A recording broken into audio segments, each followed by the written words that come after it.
Welcome back to the channel, family. Today, I want to talk about why religion wins, especially in full consideration of the political and religious climate in the United States right now. We are in the middle of grappling or wrestling with Christian nationalism every day in ways that we haven't quite seen in a while. And for many, this may be disheartening. It may be like, what in the world is going on? What does our future look like now? And so today, I want to kind of step in and have a conversation that's a little less reactive. I want to have a conversation to get an understanding of what's going right, what's going wrong, and maybe some things that we can play differently. So today, in today's conversation, we're talking about why religion wins and why secularism burns out. I had to set up my teaching station for this one because I really do want to have this conversation. I'm going to be introducing a term today that some of you may have already heard, that you may already be familiar with, but I do have it on the screen and made sure to reverse the mirror thing so you can read it. But it's the spiritual industrial complex. That's what we're dealing with. That's what we're combating. So let's talk through it a little bit. Let me kind of give a working definition, if you will. The spiritual industrial complex refers to a network of interconnected institutions and individuals that leverage spirituality for economic gain, often to influence public opinions or sell products and services. Now, the term has two primary applications. One describes the use of religion and spirituality by the U.S. government and media institutions to combat communism, beginning in the Cold War. But the other refers to the commodification of spirituality in modern consumer culture. I promise you, we're going somewhere with this. Okay, so in a nutshell, the spiritual industrial complex is a coordinated ecosystem. Its institutions, its media, its brands, its political actors, and its personalities that monetize and weaponize. It monetizes and weaponizes spirituality to shape culture and policy. Now, it runs on two engines. Number one, state sanctioned sacralization. This is where religion is framed as national identity and moral security. We are literally replaying that script in America, where religion is framed as national identity and moral security. That has been a primary conversation in our U.S. elections for the past three and a half, for at least for the past three election runs, where there is this language that is increasingly trying to push religion more so as a national identity and the observance of religious whatever statues or religious ideals as a path to moral security for the nation. But then the other aspect of that is market driven spirituality, where spirituality is packaged as lifestyle, wellness, and status. So these two engines share a simple logic, right? Sacred feelings leads to social cohesion, which leads to purchasing behavior, which leads to political leverage. All right. So let's talk through it a little bit. I promise you this is good. Let's start with the Cold War. Okay. So the historical context here is that in the post World War II era, U.S. leaders saw the conflict with communism as a spiritual battle against atheism. Like in real life, this is how this was framed. The spiritual industrial complex was a deliberate and managed use of religious institutions and symbols to foster a religious revival and a sense of national unity against a perceived ideological enemy. Now, this involved a collaboration between the government, the military, the media, and religious leaders to sacralize American life. So you can see this clearly in actions like adding under God to the Pledge of Allegiance and adding in God we trust to our currency. This is a part of that spiritual industrial complex. Okay. So the core move here is to brand geopolitical struggle as a moral spiritual war. So this is why sometimes when you're talking to people who vote in ways that you're not accustomed to, you can bring all of the naturalist, humanist, practical reasons that you're voting the way that you're voting to that person if you want to. But in their mind, this is a battle between good and evil. This is a moral, spiritual war. And they've already decided that their God is above morality. So you really, so this is why empathy doesn't make sense to them. They don't serve an empathetic God. They don't serve an empathetic creator. Empathy doesn't make sense for them. For them, for the Christian, whether you're talking about the person in the little black Baptist church or you're talking about the person in the huge mega church, the mindset is pretty baked in. I am a soldier in the army of the Lord. And so that's what you're dealing with a lot of times. People who feel like they are caught in a conflict of life and death, and that they have a moral and a spiritual obligation to serve the creator. Okay.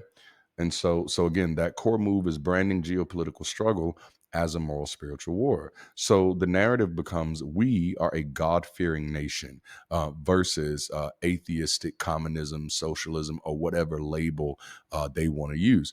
And so the instruments becomes patriotic ceremonies, pledges, mottos, school rituals, presidential rhetoric, military chaplaincy, media partnerships. Religion fused with citizenship becomes the effect. So secular dissent then gets equated with disloyalty. And if we are not careful, we're going to be sitting on the sidelines, picking peanuts while they're putting this stuff in place. Okay. So we need to be taking a look at the trajectory of where we're going in this country, and how we might be playing right into it, right? So the big point is once you sacralize the nation, policy debate becomes heresy and piety, not evidence and impact. That's again, that's what you're dealing with right now. Many of the people that you're dealing with in this country who blindly support things that are absolutely ridiculous or inhumane or anything like that, for most of them, they're not doing the research. They're not looking at the knowledge. They're not. They're not looking for a point of compassion. They're not looking for a point of understanding because they're operating from a different matrix of meaning. Right? They're not operating from a matrix of meaning where meaning is rooted and grounded in reality and the real consequences of our engagements with others. They are operating in a matrix of reality where there is this one God who makes up all the rules. And regardless of what those rules look like, the good people follow those rules. That's it. All right. And so anyway, so again, you're no longer dealing with evidence or impact. That's not where many of them are coming from. They're dealing with heresy and piety.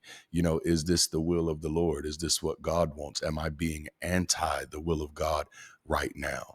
And most of the time, because those of us kind of in the know, we know that God don't really speak. So when they're looking for the voice of God, where do you think they're going to find that voice at?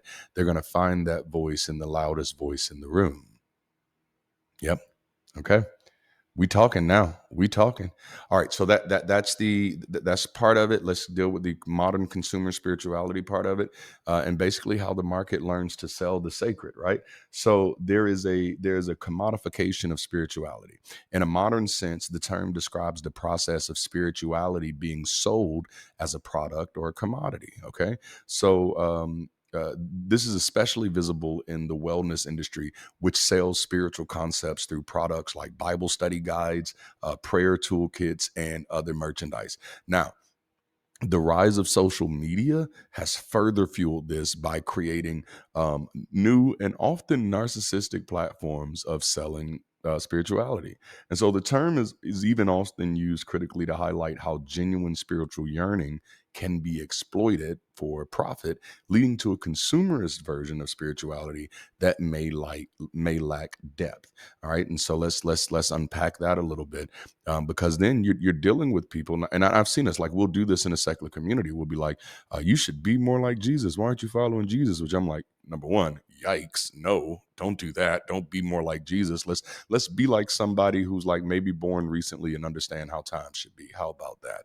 Let's be like humans living in 2025. Why the hell would you tell them to be like Jesus? But the big point is we're trying to hold them to a standard that we misunderstand, right?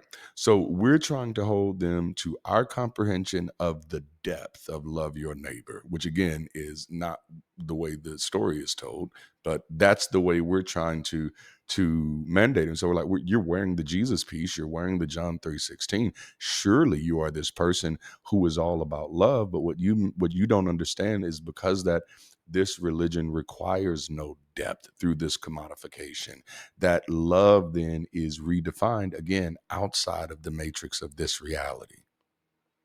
You know, again, this is why, like, when I have to counsel people who are dealing with things with their parents, right? People who have changed their way of being, changed their way of believing, and it has caused issues with their parents. I often have to kind of work with those people to help them see that they can use the words love, but as long as they still 100% believe that this character in the Bible, known as Yahweh, Elohim, or Jehovah, or whatever else you want to call the guy, as long as they identify that character as the standard of love, they don't know how to love. And so to expect love from them, if they have not separated themselves from that as the standard, is to set yourself up for disappointment. Because I teach people all the time that disappointment is the child of false expectations. Oh, this is good stuff. Dang, this is feeling like a Sunday. This is not supposed to be a Sunday video.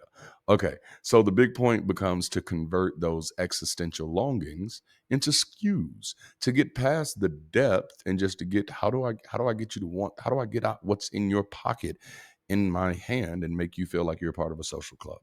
And so you get all different types of products like purity rings, national Bibles, biblical marriage retreats, devotionals, creator guru memberships, and branded virtue signals. Virtue signaling is always a big red flag for me, no matter who it comes from. Period. Okay. The business model is parasocial trust, which leads to community lock-in, and this keeps you in with recurring revenue. And I'm going to tell you why all of this is important.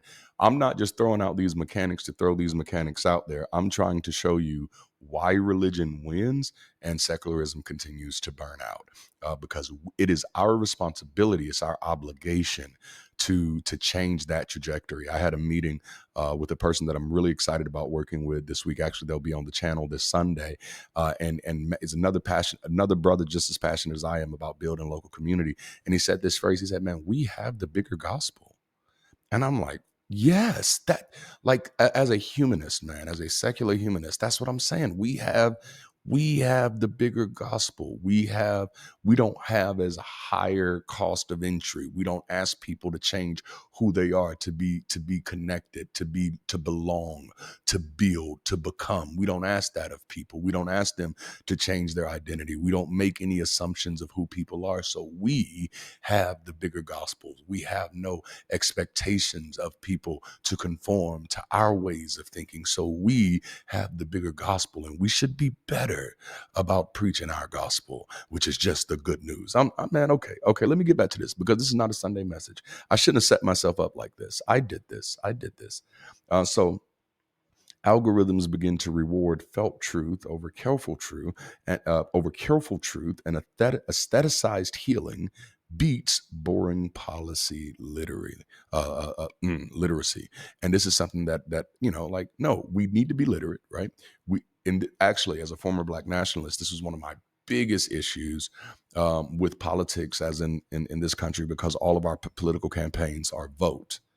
None of our political campaigns are political or education campaigns. And I'm like, that's what we really need.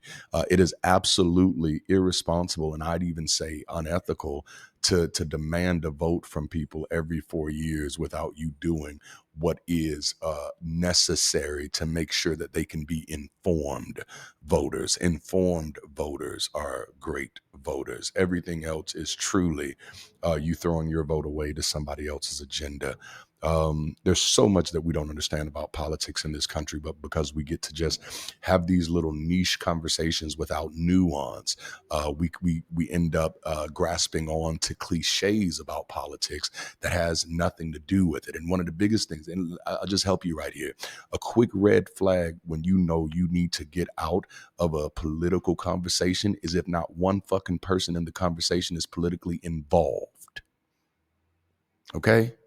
Stop having conversations with people who do not have the diligence, the discipline, or the determination to follow through on their own curiosities. Okay. No, if you're this serious about politics, you should be doing more than just talking about it. We should see you politically engaged somewhere other than just on social media.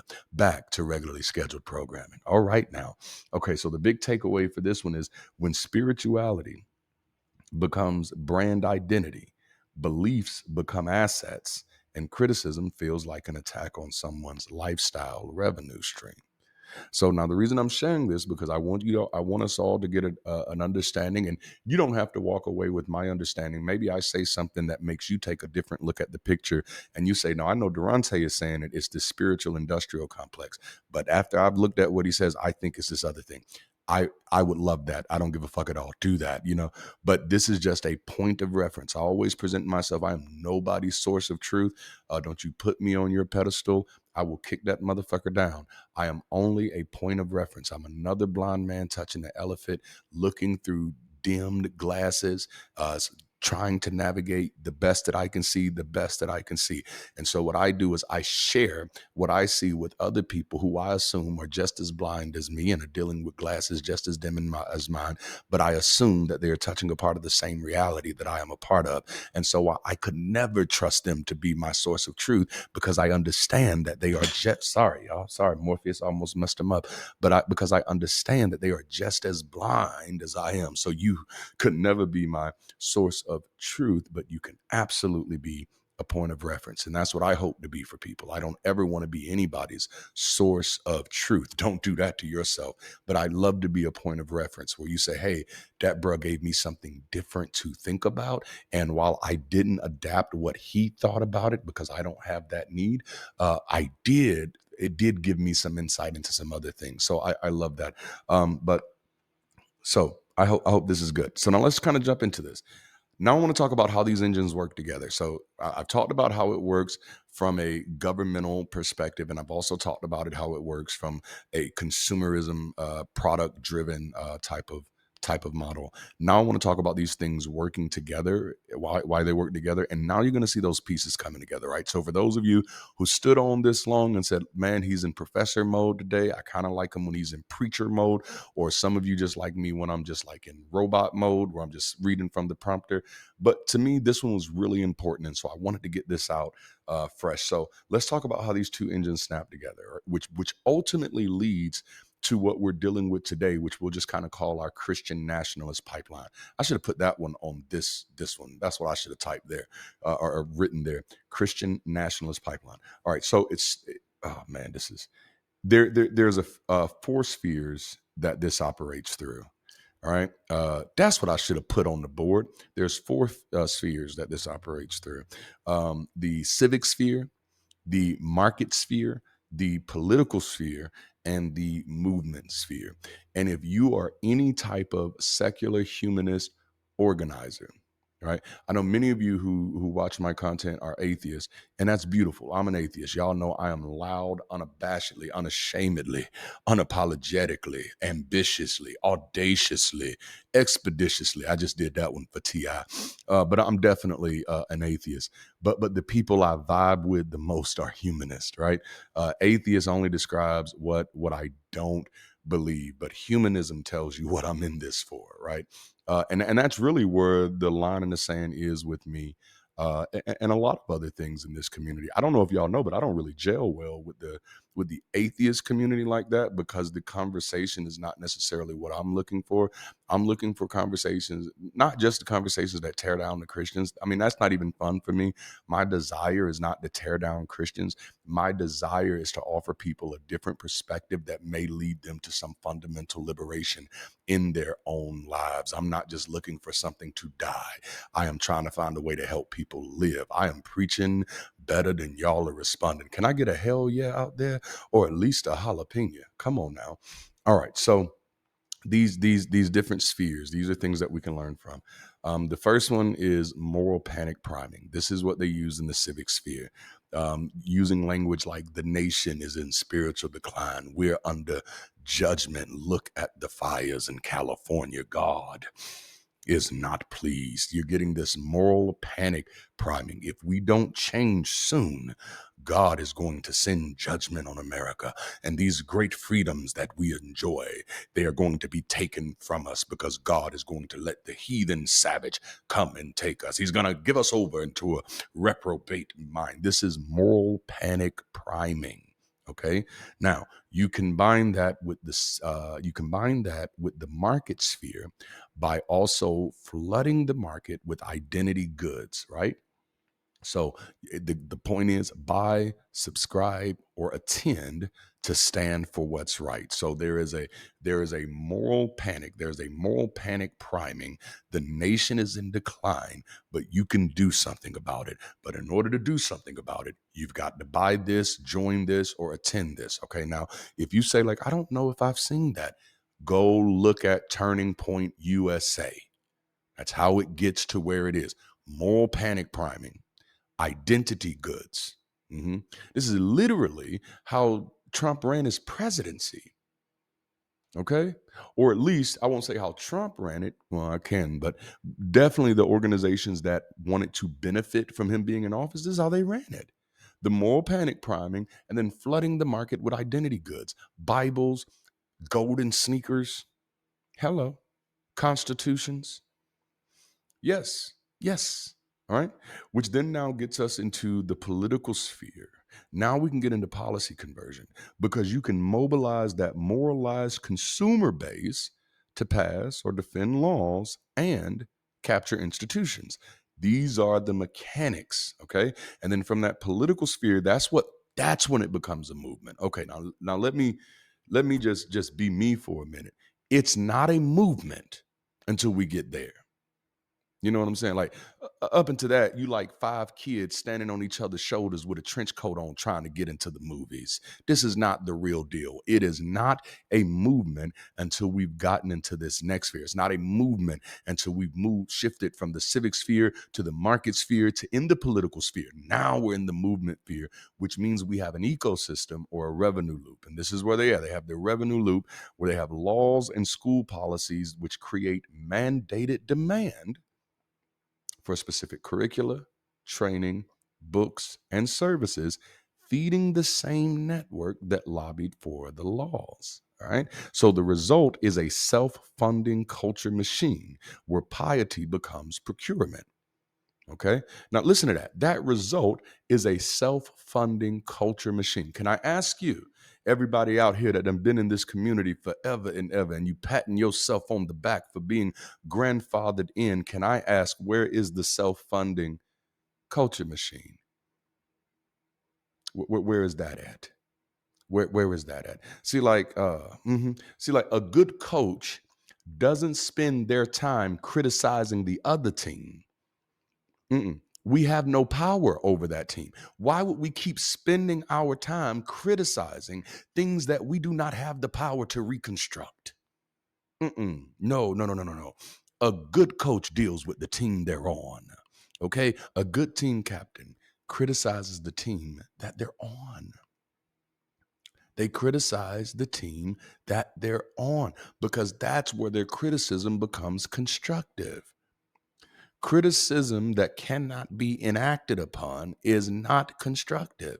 It is not productive. So you telling me all the things you don't like about people who ain't even listening to you, who don't even give a damn about you, is a waste of your time. But you talking about the team that you're on, which is what I do all the time. No, this is what we need to be doing. This is how we need to shift how we're playing the game. This is what we need to do more of. This is what we need to do less of. See, this is called responsibility. Jalapeno. Okay, let's go. Let's go. So when you understand these mechanics, you begin to see that moves like Bibles in the schools, that isn't about literature. It's about lining the pockets of entire networks of Christian companies, distributors, publishers, editors, you name it, so that those companies can invest towards their political agendas. All right. So let's talk it through. Let's talk it through. Let's actually look at the case pattern of the Bible in schools. Follow the money, not just the message. What looks like moral instruction, which again is coming from that moral panic priming. We're in spiritual decline, so these kids need the word of God in their life. Now, what looks like moral instruction is actually an economic ecosystem masquerading as civic virtue. Now, once you trace the transactions, the spiritual mission collapses into a vertically integrated business model. All right. So let's walk through the operational reality. It starts with procurement. Districts must pick approved curricula and materials. So these are going to be bulk purchases from religious publishers and their allied distributors. Then there's also compliance and PD. So teacher trainings, consultants, and legal templates. All of these are going to convert into fees to these other friendly nonprofit and for-profit organizations that are all a part of this semi-centralized network. All right. And then, which we see this at least every year or at least every 2 years, litigation theater, where the challenge is people are going to say, hold on, you shouldn't be doing this. You shouldn't be doing this. The challenges are going to invite high profile legal battles. And then the fundraising is going to create surges, or is going to create fundraising surges for those advocacy organizations. And then you get the political return on investment, which the materials socialize students into a heritage theology. Future voters predisposed to Christian nationalist narratives. Okay. Now, as a person who grew up in the education system of the South, I've already seen this at work. Like I literally see how it works. The majority of the systems, the majority of the organizations that get contracts with public education school systems in the South are Christian organizations, or faith-based, shall I say. Yeah, man. That tax money, that tax money is getting to the church in all types of ways. Okay? And so it's not just a class, it's a supply chain. The syllabus is the storefront. And so legislation creates the market, procurement feeds the movement funds the politics, and politics write new laws to expand the market. So each Bible class isn't an isolated moral project, it's an invoice change that turns public dollars into campaign capital. Every verse in the textbook is paid for twice, once by taxpayers and again by the donations that the outrage is going to generate. Okay. But see, there's another aspect, and I hope this is helping somebody. I got to wrap this up quick. This is the downfall of doing things like this. There's another aspect of this that often doesn't get mentioned, but the spiritual industrial complex plays a role in how secular voices often get softened. All right. So influence operations in the spiritual industrial complex don't just silence critics, they convert them into tone polishers, right? And so you will find trends and patterns of once outspoken critics of religion or religious belief softening their tone towards the belief, or even outwardly converting to a cultural version of the belief. Now, we've been seeing this happen for, it keeps happening, right? But most recently, two things that happened. I think I saw people talking about Alex O'Connor, and I haven't seen it myself, so I don't know if it's true, but it is what it is. People said Alex O'Connor said that he's come to the place now where he believes that Christianity may possibly or plausibly be true, that Christianity is plausible. A virgin birth is plausible. Resurrection from the dead, plausible. Wow. Like, I don't know how we get there. I don't know how we get there. Now, in all actuality, what he may have meant is that he believes that it is plausible that somebody named Jesus existed. And that's two entirely different narratives. You see how that works? All right. But and then also, not only that, Star Talk. I was watching Star Talk recently, and I haven't watched an episode since because I was kind of shocked by this. And I'm not that person. I'm not the person who gets mad when people say, "Oh, God bless you," or anything like that. I'm not the person that gets mad when I hear people talking about their faith. But this was Star Talk, and on Star Talk, at the end of one of the episodes, Chuck goes on like a 5-minute sermonette preaching about how the only message of Christianity is that you love your neighbor and that you love God with all of your heart. And I'm like, why is this on Star Talk? I'm like, Neil deGrasse Tyson, what the hell is going on? And it was also like, for me, I was so horrified by it because it's wrong. Like, when people love your neighbor scripture is one of the most divisive scriptures in the entire Bible. And it's not there just once, it's there at least twice. And both times it gives the context of who neighbors are, and neighbors are not everybody. No, no, it's not beautiful. But yeah, Chuck went on and just preached this divisive ass message and tried to make it sound like it's universal. And this wasn't just some regular show. This was Star Talk. Him and Neil deGrasse Tyson. This is a science-based show, and Chuck is literally preaching Christianity as superior. Literally on Star Talk, right? That is the byproduct of the spiritual industrial complex. Okay, so let's talk about how this can happen with even some of the most outspoken atheists or non-believers or just secular thinkers. Period. Number one, there's legitimation through proximity. Okay, so religious brands or moderate faith influencers extend a polite, flattering invitation. Podcast collabs, interfaith dialogues. Let's find common ground type of thing. And I'm like, here's my problem with the common ground ideology. We need to find common ground over our humanity, not your insanity. I should not have to participate in your delusion to have common ground. You know what I'm saying? Like common anyway. Okay, I don't want to go there, but you know. So now the outcome with situations like this is the secular voice lends its credibility to the reasonable faith aesthetic, you know, even if no beliefs change. So it's like, well, these people were reasonable because at least they were willing to talk to us. Is that the win that we want? We want them to be willing to talk to us, or do we want them to stop pushing their laws on us?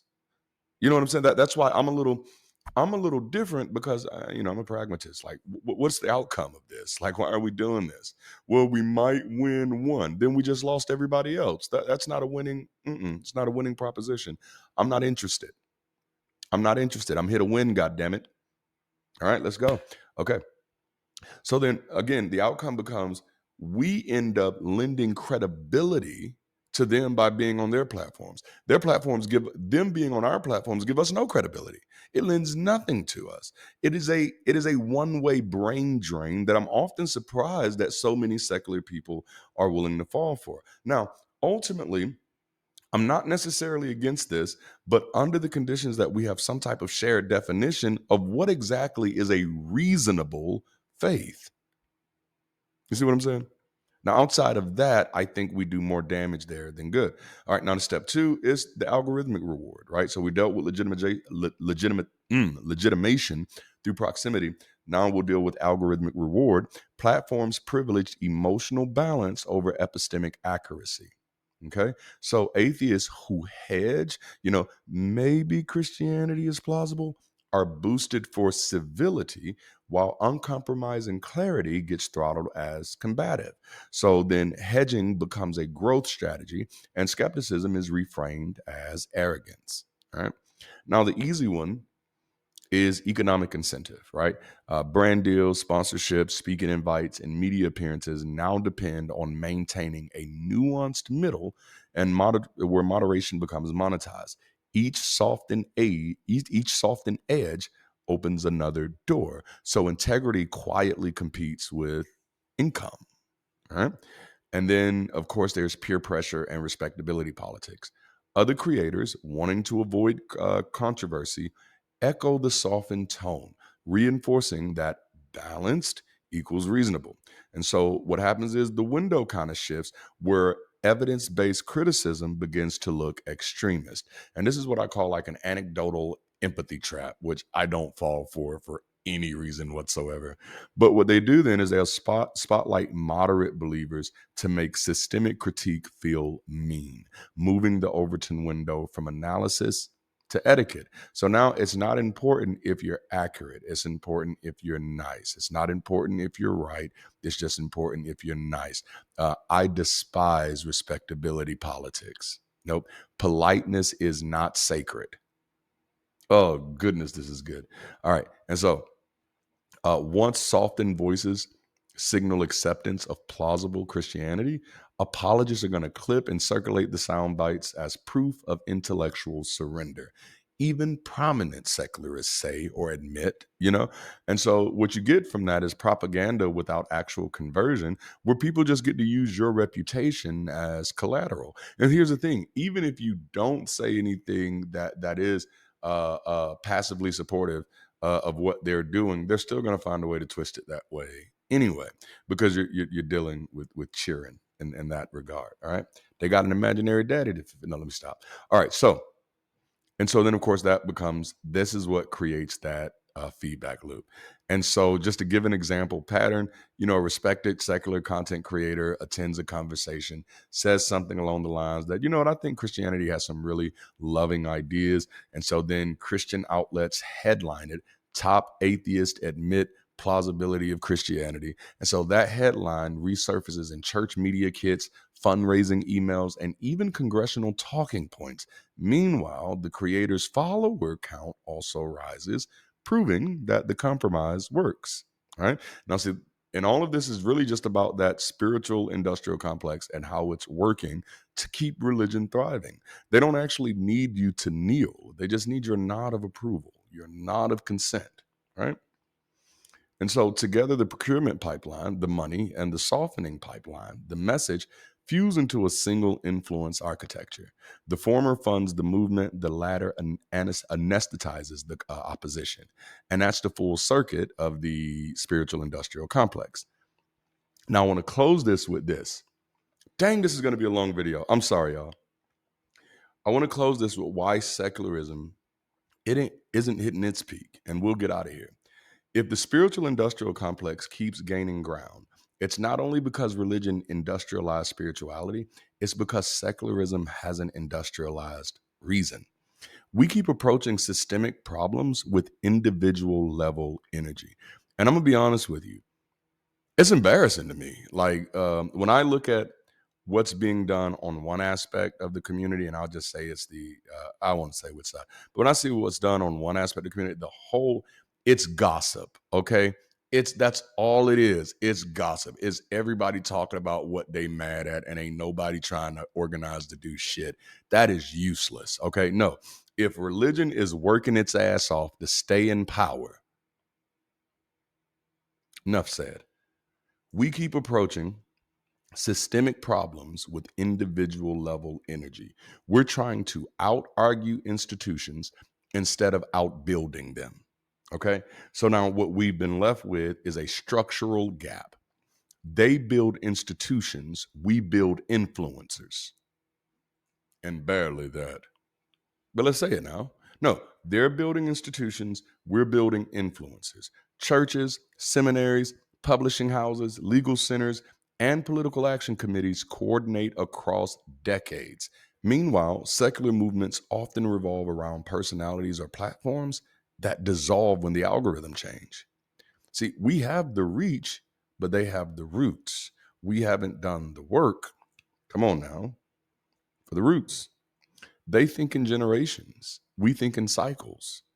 The religious right invests in K through 12 curricula, youth camps, media apprenticeships, and policy fellowships that pipeline belief into power. You know, secular advocacy still treats each election debate or trend as a standalone event. We react, they reproduce. That's the structural gap, but there's also the behavioral gap. We spend way more time reacting than preparing. Outrage post outperform strategy sessions. Rage bait. You just want something to be mad at. I'm not interested in somebody who's looking for something to be mad at. I'm interested in the people who want something to do. Like, a lot of people want to get in my space and tell me all the things that they're mad about. And I'm like, man, you haven't demonstrated to me in one way that you're useful to help us move forward. All right. We wait until a law passes or a curriculum lands in a classroom to start mobilizing. But by then, the contracts are signed and the invoices have already been paid. And so then what we're celebrating with our little victories is a token. Damage has already been done. The money is in movement. You know, we spend more time dehumanizing than developing. We dissect opponents instead of designing alternatives. We spend more times on witch hunts than wisdom.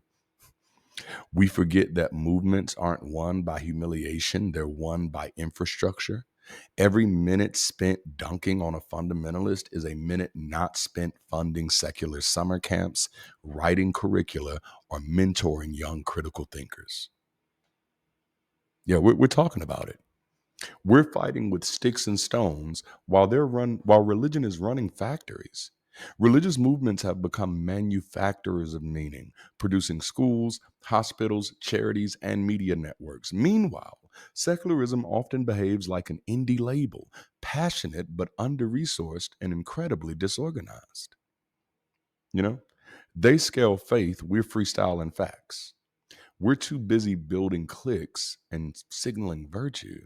Performative purity online creates echo chambers that reward self righteousness over coalition building. The result is a movement fluent in critique, but bankrupt in coordination. So we're living out our own version of the legend of John Henry, the steel driving man who fought the machine with nothing but heart and hammer. He won the battle, but he lost his life. And that's exactly what secularism keeps doing: outwitting, outtalking, and outworking religion in bursts of brilliance, only to burn before building something that actually lasts. John Henry didn't die because he lacked purpose or power. He died because he mistook performance for progress. That's what happens when movements mistake visibility for viability.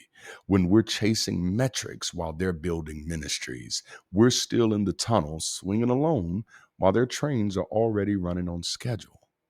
Religion industrialized spirituality. They built machines of meaning. Damn. Religion industrialized spirituality. They built machines of meaning, entire economies of belief that generate loyalty, revenue, and policy. Secularism, by contrast, is still artisanal, crafting brilliant one off rebuttals and handcrafted communities that never scale. We've got the truth, but they've got the tools. We've got the data, but they've got the distribution. We've got the argument, but they've got the algorithm. If the legend teaches us anything, it's this: strength and sincerity aren't enough when the world runs on systems. We don't need to abandon the hammer per se, but we need to build the machine that wields it at scale. Because if secularism keeps fighting every battle by hand, we'll keep dying heroic deaths in tunnels by people we never learned to out-organize. The future doesn't belong to the loudest believer or the strongest skeptic. It belongs to whoever learns to build systems that outlive them. If religion built an industrial complex around belief, then secular humanism must build an infrastructure of liberation, a network of education, policy, art, and technology that scales compassion the way that they scale conviction. Until we do, we'll keep celebrating John Henry moments: brilliant, brave, and fatal, while the trains of ideology keep running on time. If secularism wants to mature, it has to industrialize ethics the way religion industrialized belief. We must design systems that are just as scalable, visible, and emotionally resonant, but grounded in evidence, empathy, and human progress. Because the issue isn't that secularism lacks truth, it's that truth without systems loses to myth with machinery every time. That's what DLDD World Group and Bridge City Global is doing differently. We're not building personalities for you to follow. We're building systems for you to connect with. To join my email list for DLDD World Group, visit dldd.us, and to join the community of Bridge City, visit bridgecity.app. Both links are in the description, as well as some links to check out my books, some merch, or support me, the content, or the community. That's all I have for you today. Until next time, keep rising.